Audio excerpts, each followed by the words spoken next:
Hello my dear students, class 3 এখন আমি অঙ্ক ক্লাস নেব। আমরা আজকে অঙ্কের মজা এই বইটা করব। যেটা প্রথমেই তোমাদের বলি যে তোমাদের বলেছিলাম যে ইংলিশ নাম্বারে আমরা অঙ্কগুলো শিখবো বা করব, তাতে অনেক রকম সমস্যা তোমাদের হচ্ছে, সেটা আমি আমাদের কাছে খবর এসেছে এবং সেই কারণে তোমরা যেইভাবে আগে করেছিলে 1 বা 2-তে সেইভাবেই বাংলা টেস্টে অঙ্কগুলো করব, ঠিক আছে? অর্থাৎ বইতে যেভাবে রয়েছে সেইভাবে। তাহলে আজকে আমরা অঙ্ক শুরু করে দিই। দেখো, আমরা আগের দিন পেজ নাম্বার 6 পর্যন্ত করেছিলাম। আজকে আমরা পেজ নাম্বার 7 টাকা পয়সা যোগ করো এই অঙ্কটায় চলে যাব। টাকা পয়সা যোগ বিয়োগ এগুলো তোমরা কিন্তু ক্লাস 2 এ করেছো, আর এই অধ্যায়টা কিন্তু যেহেতু পূর্ব পাঠের আলোচনা, অর্থাৎ ক্লাস 2 এ তোমরা যেইগুলো করেছো সেইগুলোই কিন্তু আর একবার আমরা মনে করে নেব, যেমন আগের পড়া মনে করে নিই এই অধ্যায়টা। তো সেই ক্ষেত্রে আমরা সবটাই এগুলো আমরা আর একবার মনে করে নেব। তাহলে চলো আমরা শুরু করি। টাকা পয়সা যোগ করো 17 গ 17 গয়ের অঙ্কটা আমরা করব। দেখো,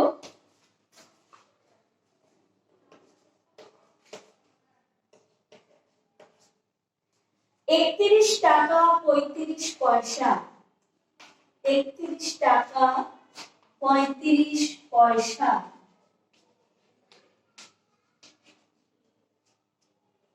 17 টাকা 65 পয়সা। এটাকে আমরা যোগ করব। পয়সা 5 আর 5 10 শূন্য, হাতে 1, 6 আর 3 9, আর 1 10 শূন্য, হাতে 1। এই একটা আমরা টাকার সঙ্গে যোগ করব। 7 আর 1 8, আর 1 9, 3 আর 1 4। তাহলে আমাদের উত্তর নির্ণেয় যোগফল কত হচ্ছে? উত্তর নির্ণেয় যোগফল 49 টাকা 00 পয়সা। আমরা লিখি না, শুধু 49 টাকা বলেই আমরা লিখবো। পয়সা 00 পয়সা কিন্তু লেখার প্রয়োজন নেই। পয়সার ক্ষেত্রে যখন কিছু নেই 00, তাহলে 00 পয়সা আমরা না লিখলেও আমাদের চলবে। তাহলে আমাদের দেখে নাও অঙ্কটা।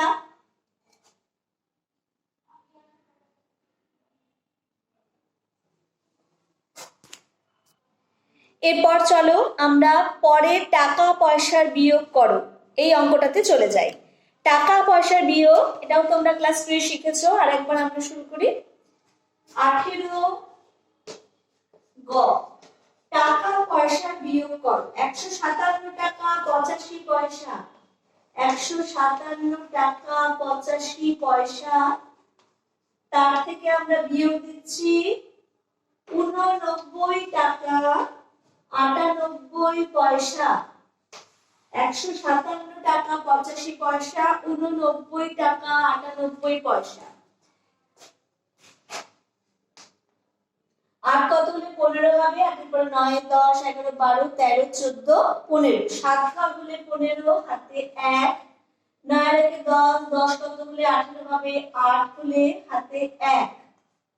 9 এর 10 10 কত হলে 17 হবে? 7 হলে হাতে 1। 8 আর 1 9 9 কত হলে 15 হবে? তারপরে 10 11 12 13 14 15। 6 ঘর, হাতে 1। 1 আর 1 মিলে গেল শূন্য। আমরা বাদিকে শূন্য কিন্তু লিখি না। তাহলে দেখো উত্তর নির্ণেয় বিয়োগফল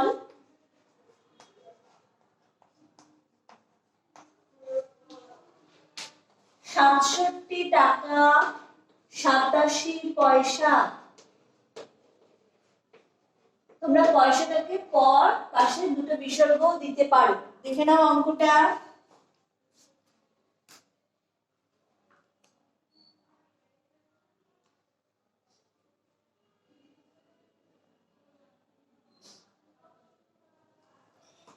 এরপরে আমরা চলে যাচ্ছি টাকা পয়সার গুণ করো এই অঙ্কটায়। এরপর আমরা গুণ অঙ্কে চলে যাচ্ছি। 19-এর খ,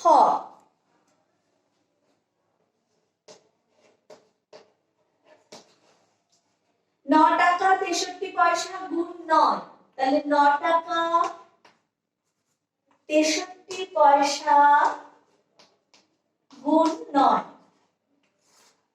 চলো আমরা গুনতে শুরু করি। 3 9 27 7, হাতে হচ্ছে 2, 6 9 54, 54 2 55 56 6, হাতে হচ্ছে 5, 9 9 81 82 83 84 85 86, কত হলো? 8 6 86।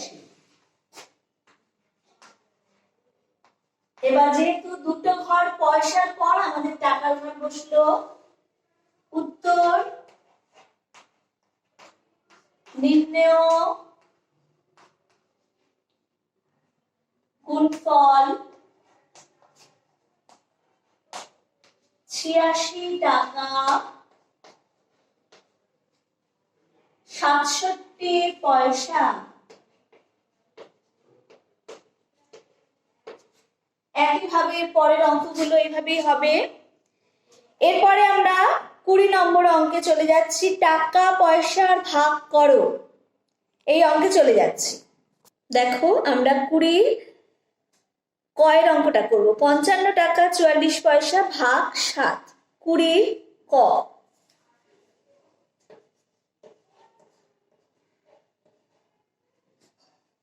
55 টাকা 44 পয়সা ভাগ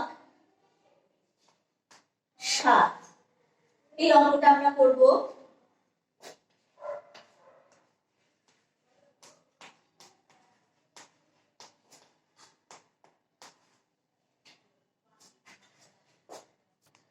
প্রথমে 7-এর নামটা গুনবো। 7 একে 7, 7 দুগুণে 14, 3 7 21, 4 7 28, 5 7 35, 6 7 42, 7 7 49, 7 8 56।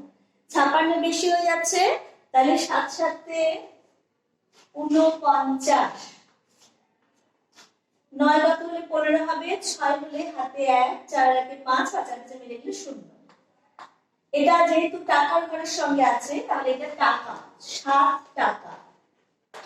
এবার এই টাকার ঘরের সাথে আমি পয়সার ঘরটা যোগ করব। পয়সার ঘর যখন আমি করব, এই টাকাটাকে আমি পয়সায় পরিণত করে নেব, কারণ আমার তো এখানে বাকি রইলো। এই টাকার সাথে এই পয়সাটা মেলানো সম্ভব না, তাহলে আমি কি করব? টাকা যখন আমার অবশিষ্ট থাকবে, তখন আমি টাকাটা পয়সায় পরিণত করে নেব।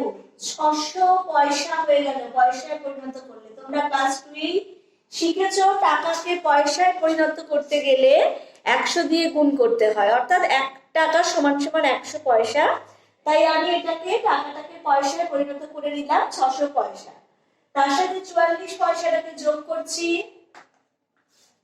644 পয়সা।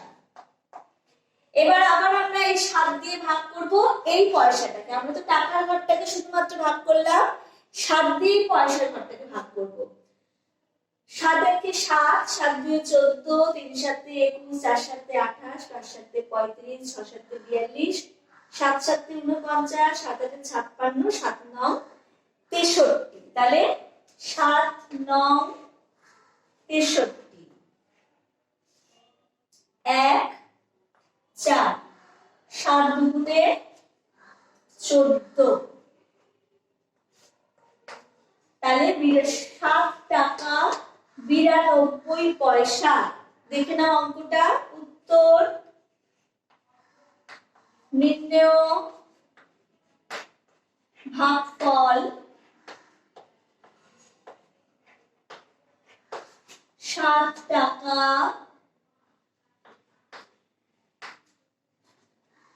92 পয়সা।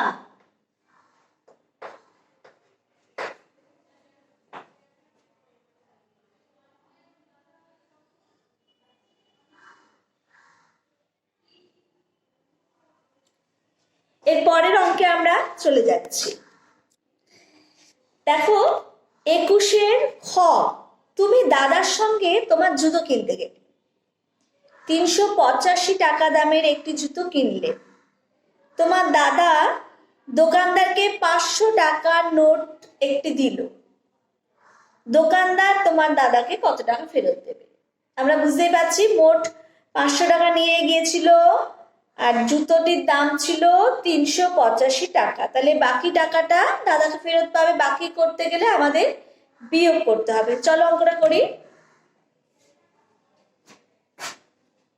দোকান, এটা হচ্ছে 21 খ।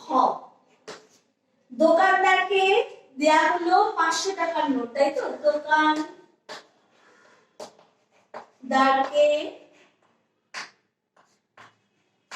দেওয়া হলো 500 টাকা। আর জুতো কিনলাম কত টাকা দিয়ে? জুতো কেনা হলো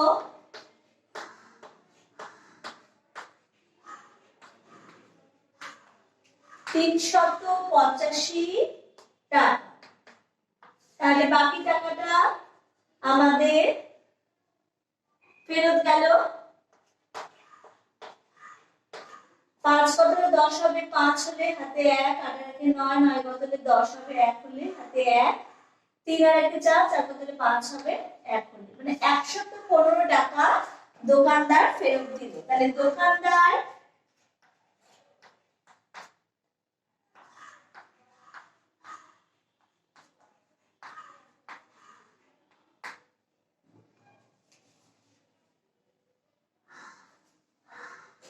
দাদাকে 115 টাকা ফেরত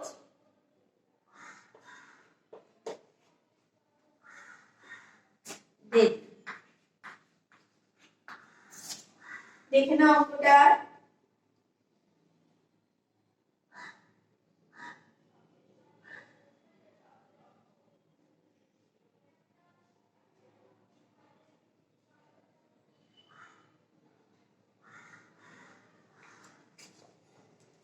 এর পরের অঙ্কে আমরা চলে যাই। 21 ঘ। 2484 টাকা দিয়ে 12টি বল কিনলে এক একটি বলের দাম কত? চলো অঙ্কটা আমরা করি। 21 ঘ। তাহলে যেহেতু 12টি বলের দাম 2484 টাকা, আমরা প্রথমে বলেছিলাম যে ভাগ অঙ্কের যখন বা গুণ অঙ্কের সাজাবো তখন যেটা আমাদের উত্তর চাইবে সেটা সবসময় ডান দিকে আমরা রাখবো। ঠিক আছে? ভাগ বা গুণের ক্ষেত্রে যখন আমরা উত্তরটা যেটা চাইবে সেটা ডান দিকে রাখবো। এখানে উত্তরটা চেয়েছে একটি বলের দাম কত, তাহলে আমরা দামটা সবসময় ডান দিকে রাখবো। অর্থাৎ লেখাটা কিভাবে লিখবো? 12টি বলের দাম হচ্ছে 2484 টাকা। 12টি বলের দাম 2484 টাকা। তাহলে একটি বলের দাম 2484 ভাগ 12। ভাগটা আমরা করি।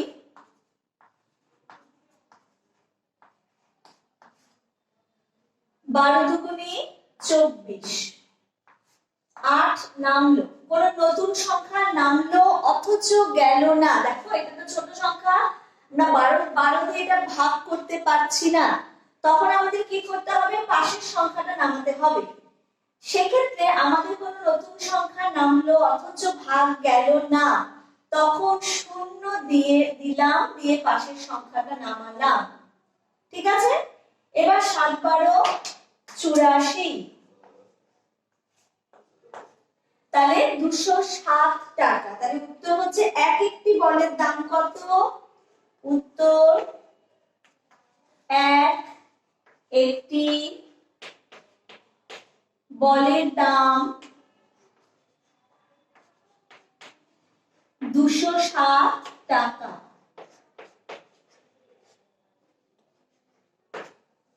দেখে নাও।